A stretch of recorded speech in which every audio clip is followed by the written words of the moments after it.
Donc selon Louni Eshgoun, auteur de France-Algérie, mensonges et crimes d'État, il y aurait un lien entre la mort de Boudiaf à Annaba le 29 juin 1992 et la mort de Béregovoy le 1er mai 1993 à Nevers et celle de KSDI Merba. Soi-disant Béregovoy est mort suicidé de 3 balles dans la tête, ce qui bien sûr est impossible normalement sans intervention extérieure. Donc voilà ce qui se serait passé. Boudiaf a envoyé 3 émissaires algériens à l'Élysée pour savoir quels généraux et politiciens algériens la France arrosait avec des rétrocommissions sur les armes et le pétrole, et Béregovoy aurait communiqué cette liste à Boudiaf et donc ses envoyés. La suite tout le monde la connaît, ils sont tous morts assassinés, puis KSDI Merba a lui été aussi éliminé car il combattait la corruption. Donc il est vraisemblable que Mitterrand avec les généraux algériens, en fait des agents du Mossad et du Maroc, ils ont créé les GIA, l'ancêtre de Daesh, avec la complicité de Charles Pasqua et BHL bien sûr. Le DRS a été créé par le général français Schmitt avec Lamary qui ont aussi créé l'entreprise de sécurité JOS. Béregovoy a été liquidé car il était contre le massacre de millions d'Algériens innocents, et Boudiaf car il en savait trop sur les magouilles terroristes de Mitterrand et BHL et Pasqua.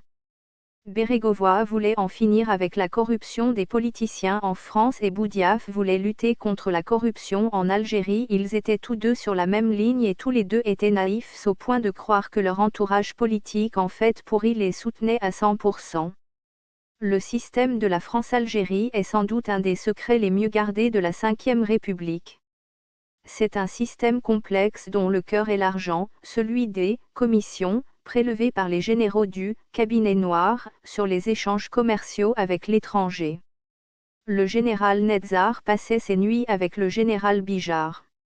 C'est ce qu'a déclaré le colonel Amar Benouda, dernier membre du groupe des 22, en ajoutant que c'est pour cela que Boumedienne a ordonné son limogeage de l'ANP. Est-ce que Netzar était homosexuel pour passer ses nuits avec Bijard?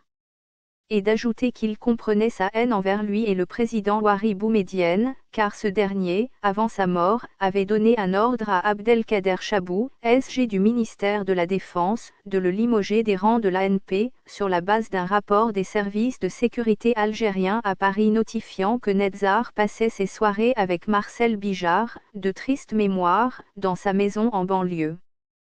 Quand Boumedienne se faisait opérer par les chirurgiens russes, Netzar se serait introduit dans la salle d'opération et aurait voulu achever Boumedienne en lui tirant 3 balles dans la tête, prétextant de vouloir abréger ses souffrances.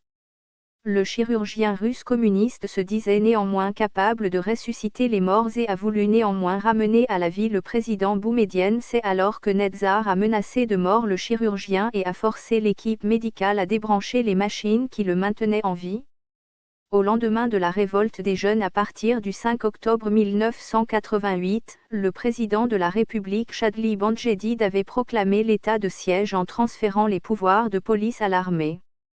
C'est sous la responsabilité du général Khaled Netzar, alors commandant des forces terrestres et adjoint du chef d'état-major de l'armée, que les services de sécurité employèrent alors tous les moyens pour le rétablissement de l'ordre, n'hésitant pas à utiliser des armes de guerre, à tirer à balles réelles, sans sommation, et à pratiquer la torture à grande échelle. Un sous-officier des équipes volantes de la DGPS rapporte que, sur la place du 1er mai, il a entendu Netzar ordonner à un tankiste de tirer au canon sur la foule.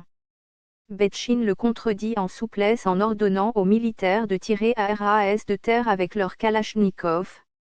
Ce témoignage, Betchin me le confirmera 5 ans plus tard en expliquant « Je ne voulais pas qu'il y ait des massacres. J'ai demandé aux militaires d'user de tir de sommation en l'air et à RAS de terre. » Quoi qu'il en soit, on a fini par dénombrer plus de 500 morts à Alger.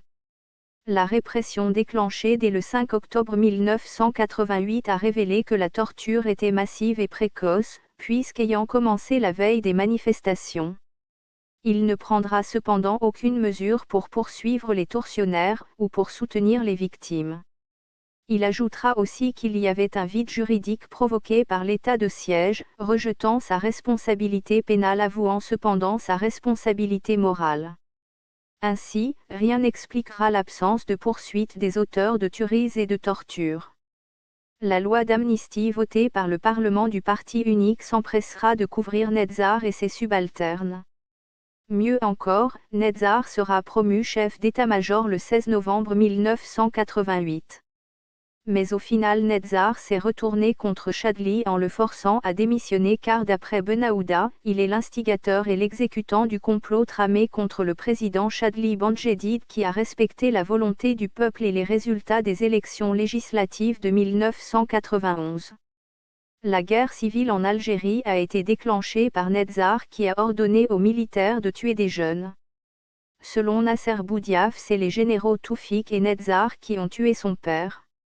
Netzar selon le général Betchin est un fou dangereux et un psychopathe. Netzar le malade mental aurait ainsi tué sa femme devant ses enfants, car elle lui a dit qu'elle était avec l'islam à lui le Pol Pot laïque et ignorant tueur d'intellectuels et terroriste sanguinaire.